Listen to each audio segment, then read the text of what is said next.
We're live and my mic is live, so hopefully you can hear me. I can't hear me though. Are we live? Hello? Oh, I know why. Did you know you got to plug in your headset in order to hear if you're live? And now I see my levels are going. Hey everybody. We're going to do our weekly podcast recording live today. Last week I was kind of exhausted. I don't think I did one last week. I haven't been sleeping at night. Yeah, like for weeks, and it's not getting any better. Last night I actually tried some CBD. Didn't work. I got tired, then I fell asleep, and then it was 11 and I woke up and then yeah. So, I have reduced my caffeine intake. It's my last cup for the day. Down to 2 cups a day and herbal teas in the afternoon. I'm like wrapping up at the end of the day as early as possible so I can kind of let the mind stop, and the mind does not stop. Yeah. So I don't know if any of you ever faced that. Let me know if the audio's bad on the YouTube. So we're going to record live today. I'm going to talk about censorship today because I have been watching for a long time, and I've talked about it before, but for a long time, I've watched people get censored on social media, and we just don't do much about it, right? So I don't know if there is much we can do other than take our dollars elsewhere. Is that big orange cat on my windowsill? Yes. Who is that? Oh, that's LT for Little Tigger. He's not big. He's not big. I got 2 orange cats bigger than that. He'll probably like halfway through the podcast start wanting out, and then I'll have to pause the recording of the podcast. So I am going to jump in. It's more of a fireside chat style today, but we'll have the usual introductions, and I need to make sure my mic is like. So the way this mic works is this way is speaking into the mic, not from underneath. So it's always a little weird. And then I usually go a little sideways on it so that you guys don't get as many like poppy peas. Anyway, so by the way, Hailey. Yeah, if we get any weird trolly things today, guys, I'm going to turn one of you into somebody who can handle trolls. I don't think we will, but I've had that happen a few times where, we get like the sex body thing happening or whatever, or people just trying to be inappropriate, and I'll make one of you a comment moderator, and then you can just shut them down. Unfortunately, you can't just block people who will do that on YouTube, so you kind of have to wait till they tell you're in the comment chain and they do a comment, and then you can take care of it. So anyway, so with that, I'm gonna jump into recording the podcast. I got a big day. Unless the goose is at 4. So on 4 p.m. goose days, it's like my whole day gets compacted. And then, well, you'll hear about the roaster in the show. So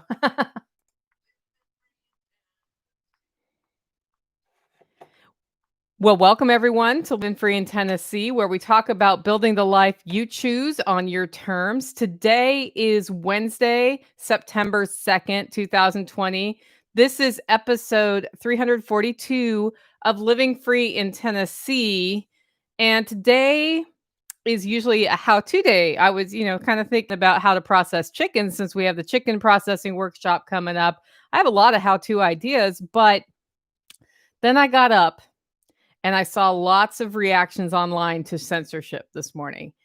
And I had a few interesting conversations about it, as a matter of fact. And, some people are really worried about it. Some people are less. Some people think we should leave all the big platforms. Some people think we should force them to let us say what we want to say.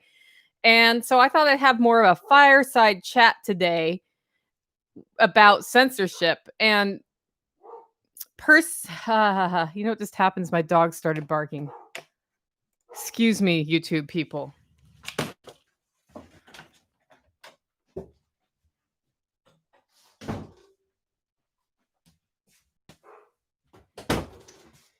That's right. You get the gift of an on-the-fly edit. They're going to keep barking. I don't know why.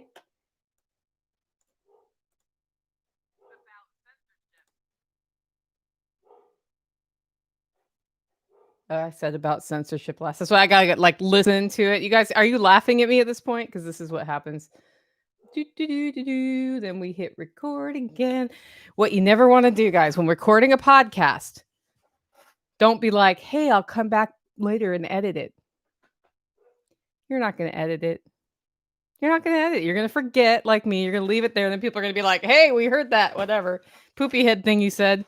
I think the seemingly increased bolder censorship is an indicator of how the golden age of social media as it is has passed. That's a good point. That's probably part of it, actually. Okay, so we're going to jump back in. So personality after personality is being deplatformed, and I think we need to talk about it, and I think we need to find something different to do. Before we do that, though, let's do our regular segments. Today is Holler Hat Wednesday. Where is she? What's she getting ready for? Where is she, and what is she getting ready for? Also, if you want to send me feedback, a Stump the Sauce question, something for the Booze Whisperette, Allie, our new Booze Whisperette, or anything else, comments, questions, send them to Nicole, Nicole, at livingfreeintennessee.com, or go over to livingfreeintennessee.com and click on contact. With that, I have our first segment, Stump the Sauce. This is where you ask me questions, and I try to give you answers. Sometimes I do get stumped. This is a canning question from Mark. He said, maybe you can sneak this one in on Wednesday's show. I came across these at Target when I was poking around. I'm thinking they would be really cool for things to can that we want to give as gifts, or maybe even to have something a little nicer than just a mason jar for ourselves. Have you seen or used these? The first thing that popped into my mind was canning Bloody Mary mix. They offer a larger size as well. Do you have any thoughts on other stuff that would be cool if you canned in these pourable bottles? Maybe blueberry syrup, paleo ketchup, whatever. And the link here is in the show notes, and it's to a Quattro Stagioni style bottle. And it's obviously a mason jar derivative, right? And it's, it's for sale. It's 6 3/4 ounces, and it's kind of shaped almost like a little teeny milk jug, but with a regular mouth mason jar. So it's a 6.5 ounce jar, different shape than what you're used to seeing. And this is my answer. I don't know, because I haven't canned in that one, but I have seen other ones that are also built for canning. So the first question you're going to need to figure out is, was this glass manufactured to be that hot? And if so, then there's no problem, right? Because really, the canning jar it's glass. It's a jar, and it has a standardized top, and you put a canning lid on it, and you process it. Sometimes, though, they will manufacture canning-looking jars with like a thinner glass that's not meant to be hot, and then if you can it, it will crack. So if you want to check this out, like, I would look at all of, like, maybe reach out to the manufacturer if you want to do that, or if you don't have that kind of time, buy some. Try canning something easy in it, like apple cider or something that's like you pour it in and you're not real sad if it breaks, and see if it holds. I definitely wouldn't pressure can in that one. Doesn't look like it could be pressure cannable, but there are a lot, for those of you who love canning, there are a lot of different jar shapes, especially in the 4 to 8 ounce size, which is more of your jelly jar size, that you can do a lot of really fun decorative sorts of gifts. I would also say jams and jellies would be great in that, Mark, if you're looking for gift ideas. And then you could even do some fun like chutney, like a relish or a chutney, because it's sort of like a little sauce size. So I probably wouldn't do pickles or anything major in it, but I think you could do a lot of fun stuff with that jar. So thanks for the question. Next up, we're going to talk about what's up in the garden. The squash. The squash is up. Actually, the squash is down. The squash has decided it's done with me for the year. And it's not quite done, but the summer squash always kind of get hit by pests. And this year I had a really good year for summer squash, and I'm actually freezing some, and they did not get hit by pests. Well, now they're getting hit by, I don't know. They probably have squash vine borers because they kind of look like they're just pooping out. And we've had enough rain that it's not an issue of how much water they're getting, right? So I haven't really like pulled open a vine and looked for one of those little buggers or looked for holes, but the squash is slowing down, and the beans are too. Like, I could probably pick a few more beans. I'm getting 5 cucumbers a week or so off the vines. Those are all slowing down, and I think that they are telling me that they are done. I might get a reinvigoration as we get this cold front in over the weekend. It's been really humid here in Tennessee and it's been pretty hot. And plants do not love to produce when it's over 95 degrees. And well, these plants don't. You know, okra will go nuts. It just depends on the plant. My tomatoes are done. Like it's just sort of that end of summer thing that happens where I always hope I can eke the plants through the dog days of summer and I get to the other side and I rip them all out because I'm tired of it. Right. That's where we're at. Wonder if I put shade cloth over them next year, if that will be better. So the other thing that happened is all of my fall garden seeds that I put in, no germination. I got like one cucumber vine. None of the beans germinated. Like nothing really, none of the beets germinated. So I'm like doing that Hail Mary thing that you do in September where you put random seeds out and you hope that they germinate. We're going to do that through the weekend, through Labor Day weekend. And then if it grows and gets to maturity, great.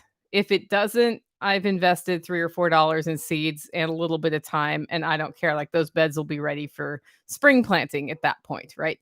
I am prepping the aquaponics system for fall lettuces and greens, and my Swiss chard made it through the summer. So we're trimming that up. I'm going to put a little bit of DE on it because it's getting some pest pressure, and I want to make sure that my Swiss chard plants, which are beautiful, go into the fall when they'll start having the kind of weather they want to put on those big leaves again, and we can have those greens in addition to the sweet potato greens we're getting. I gesture for those of you watching the YouTube live stream, I gesture towards my window because that's where out my office window is where the sweet potatoes are growing.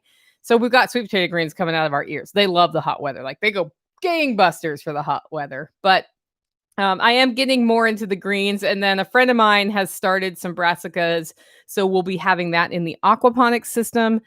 I did a video for Mother Earth News about how we do winter growing, and I showed the indoor crack key system, I showed the aquaponics system, and I showed a bed with just row cover. And this year, I'm not going to really concentrate on the row cover much. Like I'm going to put my garlic in and other things that just do well in the winter.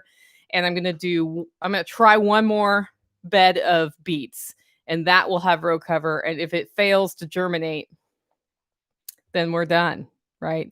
Then I'm just going to put all of my effort into my zone 1 because my garden, my kitchen garden where it is, and it was here when I moved in, is probably like zone 1.5 to zone 2. It's not somewhere I go every day. It's behind my house. There's no door on that side of the house. You have to walk around and up a hill and through a gate. And yeah, it's just not in the best permaculture location, wherein my crack key system, the beds in front of my house, the side of the hill by my house, that's all a zone 1 thing. And it's much easier to maintain stuff there. But on the hillside on the side of my house, I didn't want to do row cover this year because I'm trying to get a lot of edible perennials established there. And that means I don't want to be fussing around too much with, winter kale or whatever. And honestly, like the aquaponics system gives us a lot of food for the number of people we are feeding here in the winter. But really, guys, we're putting our focus towards fall and winter garden, towards getting the rest of the preserving done. And I'm behind on preserving this year because it's been an interesting year from a time suck perspective. And then we've also been transplanting from the crack key barrels into my tomato bucket system peppers. And this is because some of the pepper crack key barrels got really full of algae because they were not dark enough. And so light makes algae happen in water, and they're looking sorry. And so I thought, well, let's move them into the tomato area because I'm taking out all the tomatoes at this point. They're done. They need to be replaced with something, and put them in there and see if those will go into the first freeze, which is probably mid-October. We'll see. I do know we have a cold front coming, and it's going to make working outside a lot easier. With that, it is time for the main topic of today's show, and that's just a fireside chat about censorship. And guys, I am doing this live on YouTube in part because sometimes people on YouTube give me comments, and I'll probably integrate those into the show as we go. Because this issue, I think people don't understand what censorship means or what not allowing different opinions means to our society, right? It's it's not something you're allowed to do in every country, right? Free speech is not a thing in Britain. Free speech is a thing here. It's the First Amendment. It's the First Amendment.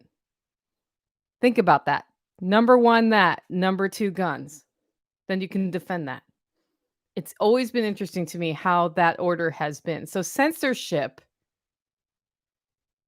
it's enough to get your ire up when somebody censors you, right? It doesn't feel good. And we've been debating for years if it's okay for the behemoth social platforms like Facebook and YouTube and Twitter, if they even have the right to shut us down of, what to talk about, what data to share or not. There have been rabid arguments about just that one piece. And we've seen some people deplatformed lately, including this was not a deplatforming, but JP Spears, the comedian, like the guy who wears purple and has a flower in his hair and makes fun of everything. He made fun of something COVID related, and the video was pulled down by YouTube.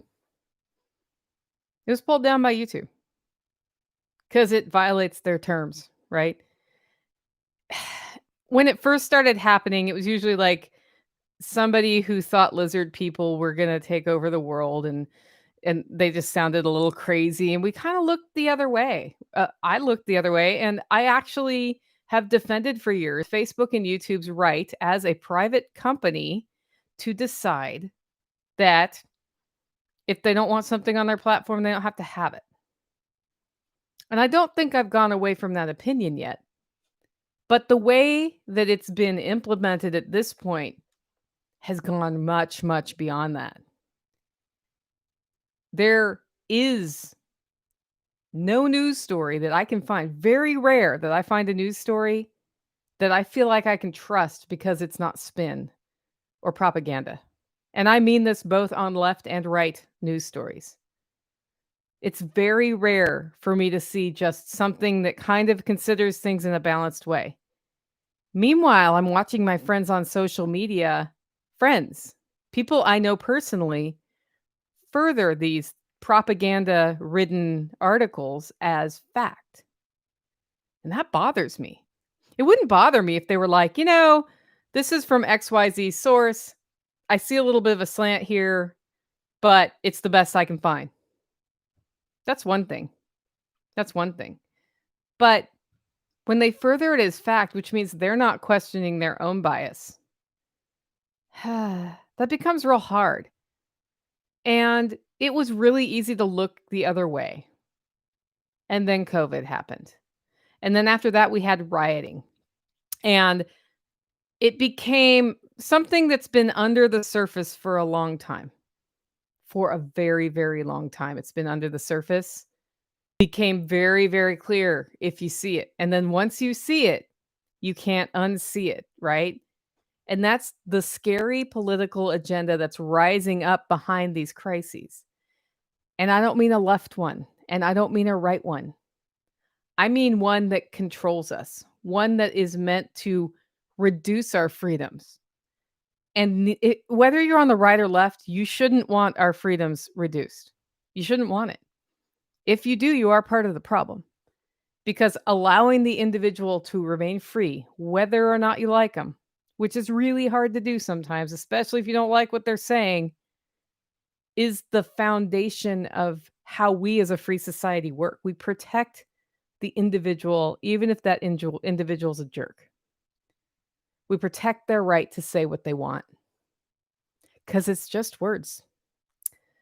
So censorship has moved past the so-called crazy lizard people kinds of people into a propaganda moving machine. There was a point this year where if you typed the word COVID in your Facebook status, it disappeared. It got removed. I was like, no way. So I did it. I typed the word COVID, or maybe it was COVID-19. I don't remember. It was like, that was it. That's all I said. I mean, it was coronavirus probably. Did it. Sure enough, post got removed. And That's a real issue. I've got a comment from YouTube. So Eli says, I think Facebook is dealing with censorship from a socioeconomic standpoint, as many companies do. What will help us make money in the long term and what will help us with ad revenue? And I think you're right. I think you're right. I think there is a power agenda behind it, though.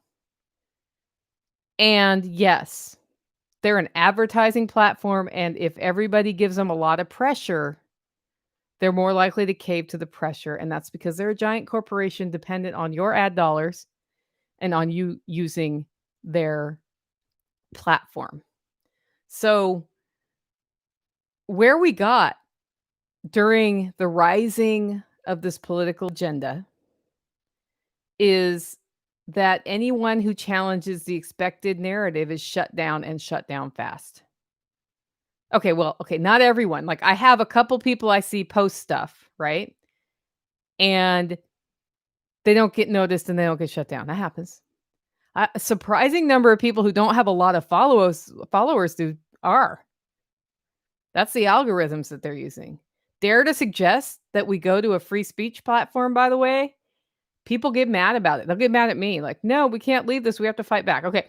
I did have a comment like that on my Facebook today. It's not that person. That person was very polite, and I wanna actually have them on the show and have a discussion about this in front of you guys. But I've had other people actually get mad at me because that's not how America should work. You know what? Facebook owns their platform. That means they own you when you're on their platform. So, dare to question the settled science of COVID? You get shut down. Has anybody bothered to ask how the science of COVID can be settled? How it can possibly be settled for a disease that we don't, or virus that we haven't really known about for more than a year? Or like maybe some scientists knew about it more than a year, but it was about a year ago that I think it even started becoming a thing in China. And that's not how science works. Science is an ongoing process. Settled science is a notion that you should never say those words. The science is settled. The science is never, ever settled. That's not how science works, right? And that famous Facebook warning that your statement on vitamin D being used as a supplement to help your body fight COVID and to improve your chances of having a less strong case of it, that gets marked as fake news. You know why I know that? Because I got marked as fake news for talking about freaking vitamin D. It's a vitamin. Actually, it's a hormone, but you know what I mean. It's a supplement that's over the table. Yeah, that happened to me. Then 2 months later, it was about 2 months ago that happened. 2 months later, a friend of mine just posted a research paper yesterday that did not get censored, that has really, it's taken a deep dive into how the virus works. Get this, there are a couple of over-the-counter medications that can really help you. You wanna know what they are? B, D, and some other, like zinc, other things like that. The same things that people have been talking about for months. That one didn't get censored. I hope it doesn't, because those are the tools we as a society need to react to an emerging virus. Is as we learn things, we can make our own decision about how to take care of ourselves. And those things can be big factors in how severe you get COVID. Maybe. Notice I say maybe. You know why I say maybe? Because the science is not settled, because science doesn't settle. And I have some comments on YouTube. How can the science be settled on a virus that mutates? Right. That's absolutely true. Got Art Lee said, I'm a nobody and Facebook took down stuff 3 times. Also, Siegler is really upset that I don't have decorations on my wall. I got a banjo. It's pretty badass, by the way. Anyway. So the science is science.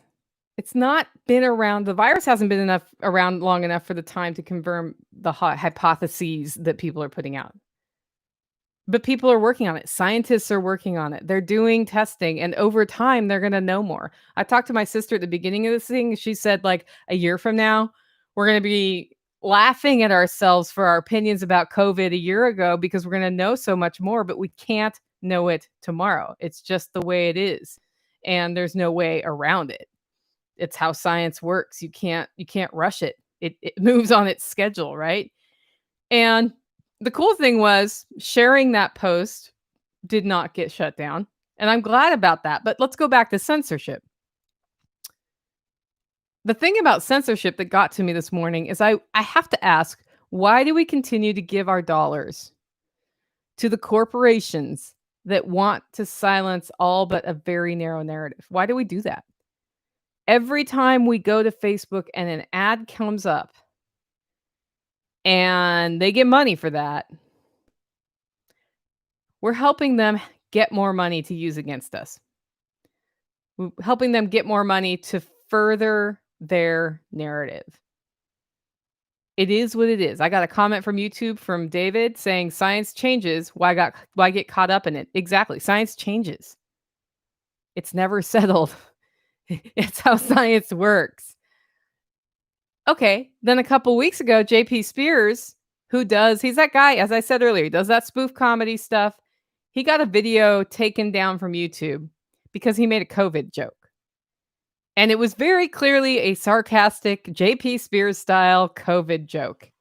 And he got the video taken down for spreading fake news. I believe it was fake news, but maybe they called it some other PC word for they didn't agree with what he said. And he's big enough that he has a YouTube rep because he actually makes those guys some money, right? And the YouTube rep was like, yeah, it is what it is. And next time you do that, we might just take down your whole channel. So you might want to be careful about the jokes you make. Well, it's JP Spears, so he's all pissed off about that now. But that is the attitude they're taking. We don't actually care. We'll just take down your whole channel and we'll further the narrative that we want to further. That's it. End of story. Nothing you can do about it. And they're right, because you are using their platform. You're using their free platform. The way they make money is you provide the content and they monetize it and they kick you back some, right? They kick you back some. Well, I don't get any from YouTube, but other people do who have 1,000 followers.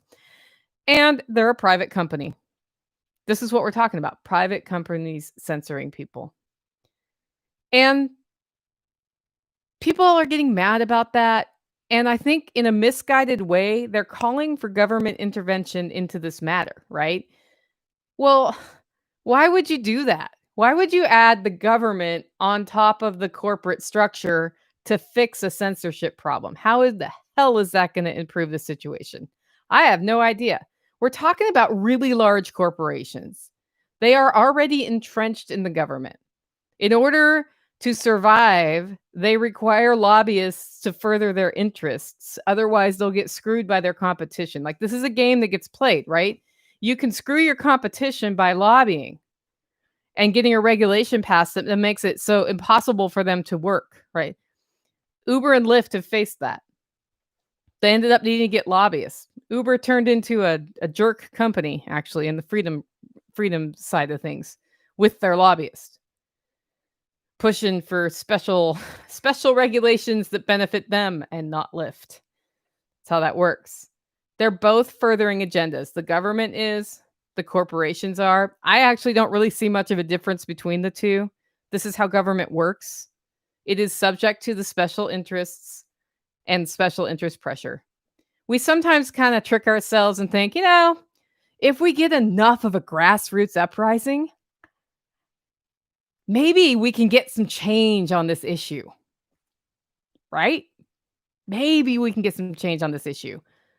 But really, until you see those grassroots efforts linked to actual lobbying, you don't often see anything change. So we fool ourselves. Basically, we use a grassroots uprising as a marketing pressure point for politicians. That's it. So I'm very sorry what I'm about to do now. Not really, but I'm hesitant to do it. And I want to talk about a little bit, it's surface level talk about Nazi Germany for my next thought. We are not currently exterminating people in concentration camps. And that's not my point with this. And the problem with Nazi Germany is when you bring it up, people think you're going there. I'm not going there. But much of my understanding about how controlling a population through propaganda works, which is what's happening to us, is from looking at that time. So I'm gonna ask you to bear with me here, and I'm gonna say the word Nazi, and I don't want you to think I'm calling Mark Zuckerberg Hitler, because 'cause I'm not. He's an engineer. I think a big part of his problem is he's an engineer, and engineers had this mistaken idea that they can control everything in a world that's not controllable because 'cause we're human, okay? So, going to Nazi Germany. What was the price you would pay for providing a counter narrative during Nazi Germany, during the time as Hitler was coming into power and came into power? I'm not talking late in the war, although that's also you paid a pretty big price by then. What was the price you pay? Well, you could be imprisoned. You could have people beat down your door and beat you up. You could be killed for having a different opinion and them deciding it's not what they want spread out there. And what they did not do from there was turn everything into every word you say is this or that or you're screwed, right? Because that wasn't the best way for them to control their population. That wasn't the best way for them to further their narrative, was it? No. Using propaganda to show the story they wanted people to think so people could be led to the conclusions they wanted them led to was the best way to control the population. Sure, a good number of people in that population understood that if you acted out too much, you were going to get in big trouble, and that was a deterrent. That was a deterrent. But a good number of people were tricked by the propaganda, and they were led to a conclusion through their emotions by the propaganda campaigns put forward by the Nazis. They established a culture of tattling, and enforcement through bullying was part of it. Like, you didn't have to go tattle to the authorities and wait for the authorities to come. I mean, if you beat somebody up for harboring Jews, you could just do that, right? And these methods of control were much less expensive than actually implementing total control over the whole population. They tricked them into supporting what they wanted rather than cracking down on every single person in the country. That's how propaganda works. Not that violence didn't happen, as we all know it did. And again, separate from concentration camps, violence happened much the way it's starting to happen here. It's gone from online bullying to actual gunfire in some cases. And it happened neighbor to neighbor sometimes. Happened child to parent sometimes. Think about that. It's really sad. So when I see people virtually pile on to somebody because they have a dissenting opinion, how dare they, right? How dare they have a dissenting opinion? When I see that happen and the reaction is to pile on and publish their home address and threaten to beat up their kids, call their bosses to demand they be fired, I see that as no different than a child reporting her parents for speaking against the Nazi regime and opening them up to terrible consequences. You may not. Some people, like, when I say that comparison, are like, "No, it's not the same thing because it's just virtual." Um, it's not far from virtual bullying till you just ruin that person's life because they got fired from their job, is it?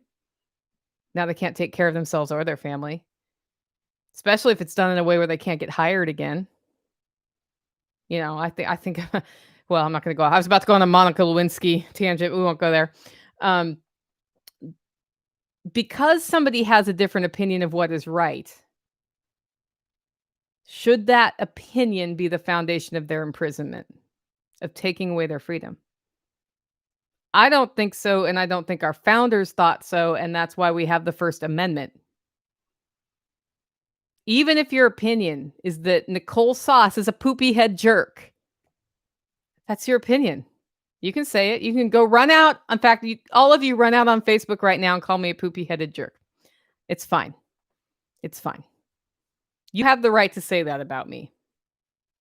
If your opinion is that race and the merit of a person are somehow related, go out there and say it.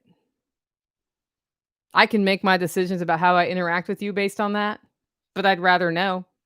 If your opinion is that communism is the best path forward for our country, it's a viable economic system, I support your right to talk about it, to debate it, to write scholarly articles about it, and to spread that idea around. That's you. It's all you. If your opinion is that hydrochloroquine plus zinc can be used as a prophylactic or early on in a COVID infection to hopefully reduce the symptoms, great. Why not let people talk about that? This is not dangerous misinformation. This is people's opinions while they're trying to process things, right? So,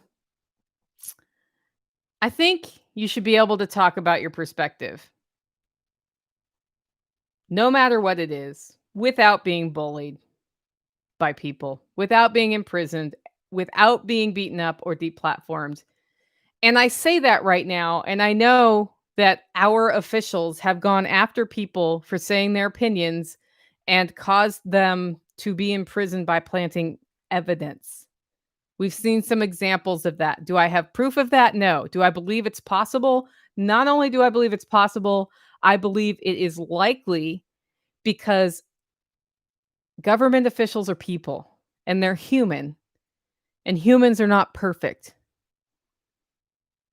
And just because they're an elected official or they're hired by the police or they're hired into some other office to run your county or your city or your state doesn't mean they're not susceptible to bribery, to committing crimes, to hurting people, or to taking revenge on people who have said things they don't want to, right?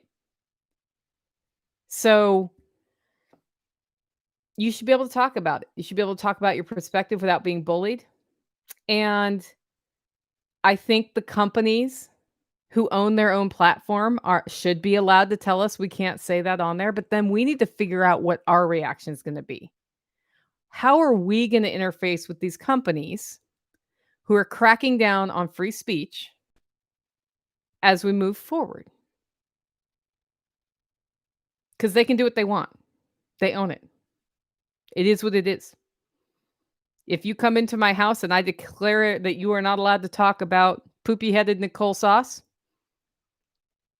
I can kick you out. If you start talking about poopy-headed Nicole Sauce, right? So can they. So can they. And that's why I wonder why we don't put our effort and our advertising dollars and our advertising eyes, which is what they're really benefiting from us, is our advertising eyes, into something better. Something that values free speech and open discussion. Something that encourages free speech and open discussion. Like, I've got some friends who violently disagree with me politically, who I have great conversations with, and I learn a lot, and it challenges my opinions, and that's good to look at your opinions and have them challenged, and it's good for them to have it challenged back. Why not put our efforts into something that might just help us get to the core of what's really going on here? Because right now, by reacting emotionally and taking action one way or the other, we're letting ourselves continue the propaganda narrative on both sides. And none of it is right. We are becoming pawns on the chessboard. We are a pawn in the game. I think it's time for us to become a creator of a better one. Just a thought. With that, I do want to mention that Living Free in Tennessee has a vibrant social network group over on the MeWe platform at MeWe.com. You know, MeWe, who's not cracking people down at this point. I mean, hopefully they never will, but you never know, for exercising their free speech. MeWe.com. Head over there, look for Living Free in Tennessee, the group. Apply to become a member, answer the questions. If you do not know the answer to question number 2, look at the photo in today's show notes. That gives you a clue. If you still don't know it, make something up as best as you can. As long as it's not weird, as in pornographic. Somebody did something pornographic once. I was like, no, you're not getting in. Um, we'll let you in. I don't expect you to have to know that. The answer to question number 2 kind of requires that you were listening earlier in some of our episodes. And join us there. Because if we get deplatformed on Facebook, that's where you're going to find me. You're going to find me there. And I've got a comment from a YouTube person. Corey says, another good site to try is John Bush's freedomcells.org. I have started a freedom cell there, by the way, of some Tennessee only people for mutual aid. And depending on how that goes and how well I learn the platform, we may also start an LFTN like community there. We'll see. Still thinking about that. But look at some of these other things, and I'm not expecting you to leave Facebook. I'm still putting stuff out on Facebook. I'm on YouTube right now, live streaming the recording of this podcast, and I'm using them. I'm using them as long as I can to bring me money, right? I'm advertising my coffee there. I'm advertising the podcast there. I'm looking for new listeners all the time.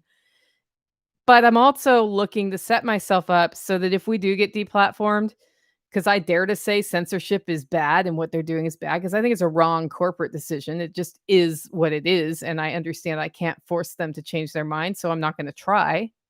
Much better to put my effort into creating community elsewhere.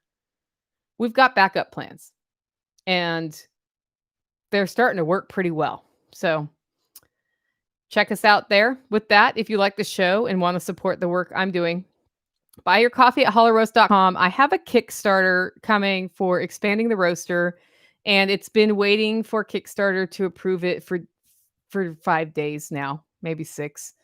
And it still hasn't been approved. It hasn't been not approved. And they do this because they want to make sure that you're not doing something like furthering pornographic products or breaking FCC regulations, that sort of thing.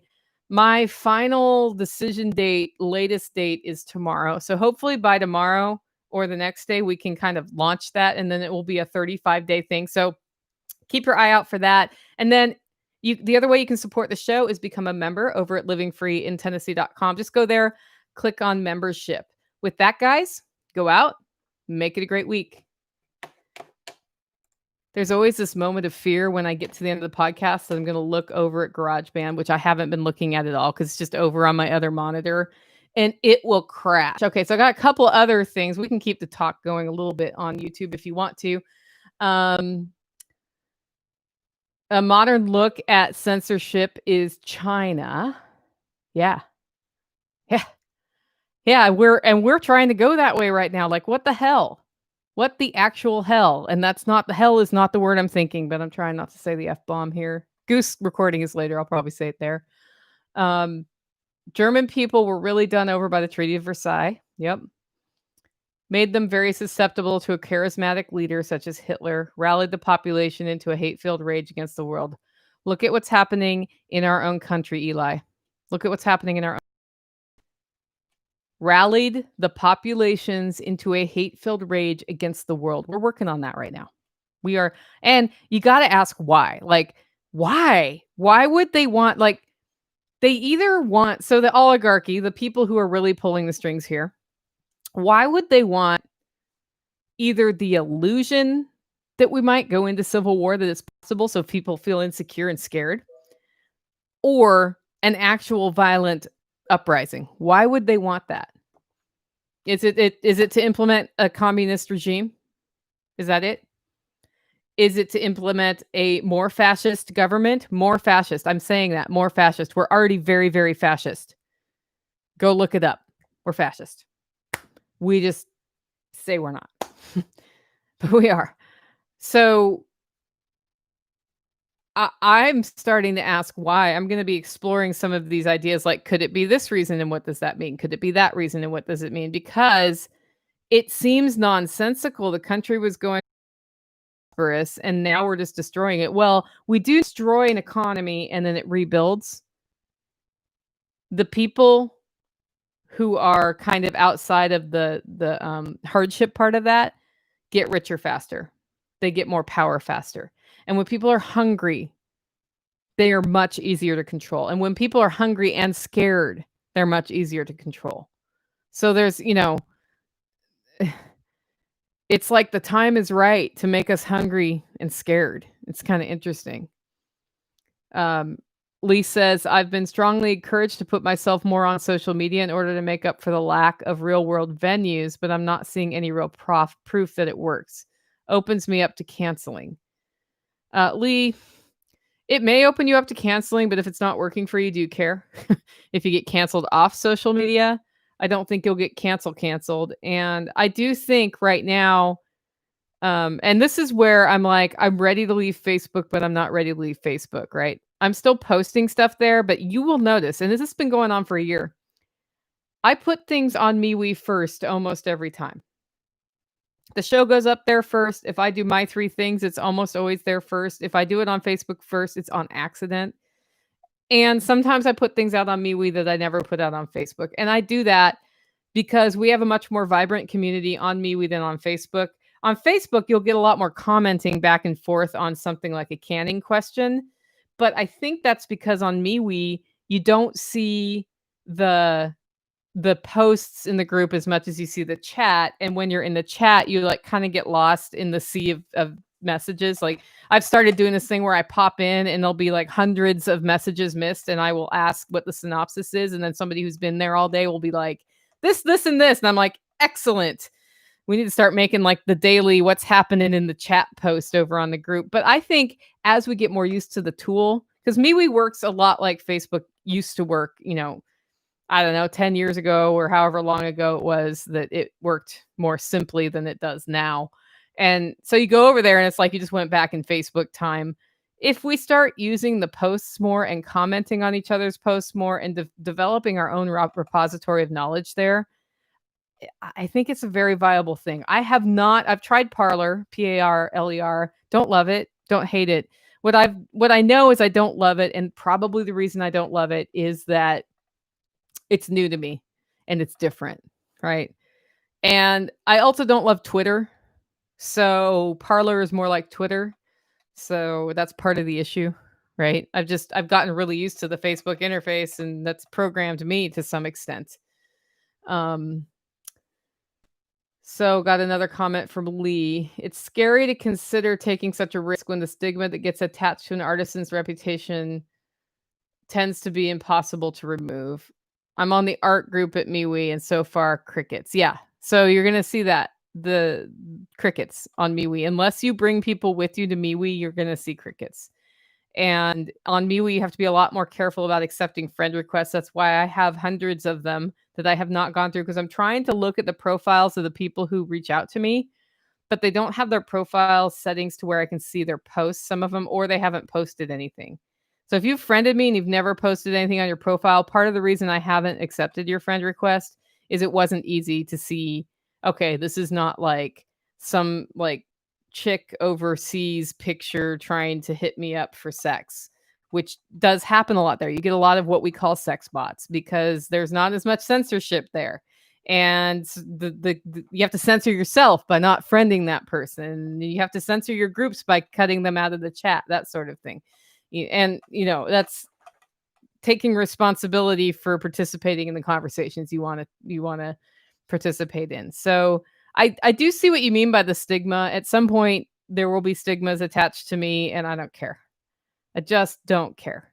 If I have to go become a bus driver, I will go become a bus driver, but I will not back off on saying what I'm going to say. And the thing that's scariest to me right now is that the propaganda machine, which was already bad, the propaganda machine of the last 4 years has really ramped up, and it's moving us towards some sort of uprising. And I don't mean a Mason-Dixon line or anything like that, but there's an uprising happening. It appears to be in the urban centers at this point. And those kinds of things open doors for, well, somebody needs to do something. And then guess who gets called in to do something once that happens, right? The government does. And then what does the government do? More regulations, more oversights, throws people in jails, makes it illegal to do something. Once it's illegal, man, it doesn't matter if it's wrong or right if it's illegal. It just matters that it's illegal to a lot of people. And that in itself is scary. Like, you should be questioning laws. You should be questioning, is this law even right? Like, we have spent, what, 40 years, 40 years ripping families apart. I hear people moaning about how children not having father figures in their life is the core problem with our culture. Well, if you wouldn't be throwing their dads in jail for dealing pot, their father would be home. They'd just be smoking pot or dealing pot. Which is worse for the kid? Probably the tearing of the family apart, and when they come out, they can't get a real job because they have a felony. The drug war has done more to harm families and families of the socioeconomically most challenged classes in our country than anything else, and yet people will still defend it because drugs are bad. Okay, some drugs are bad. But is it worse to then rip apart the very fabric of our culture by tearing families apart? Is it really worth it? Or should we be helping people with addiction problems? These are all questions that keep me up at night. That's why I haven't slept for weeks. Anyway, I hope you enjoyed the live stream recording. You got a little bonus there at the end because I'm on a tear today. But at 2 p.m., I got to shut down. My coffee orders all got to be out. And this is funny. So I had a roaster fire, right? And I've got the roaster back up and running. And we tore everything out of the roasting camper, right? And Ken came out and put up dry erase walls for me. So I got all dry erase walls in there. I'm so excited. Those of you who've seen what I do to my picture windows with window pens will understand.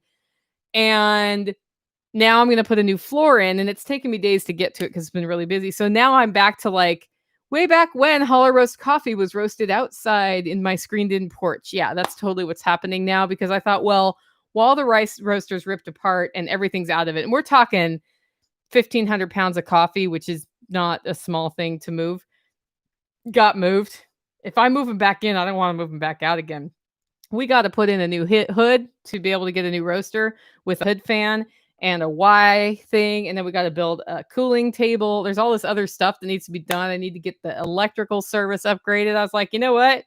I'm going to be out in front of the screened-in porch for a while. So I'm settling into that now, and that's taken a little bit of logistical stuff. So I'm running back out there to get the last couple roasts done for the day, get them in the mail before the mailman gets there, and go nuts. Guys, thanks for joining on YouTube, and we will probably see you again next week.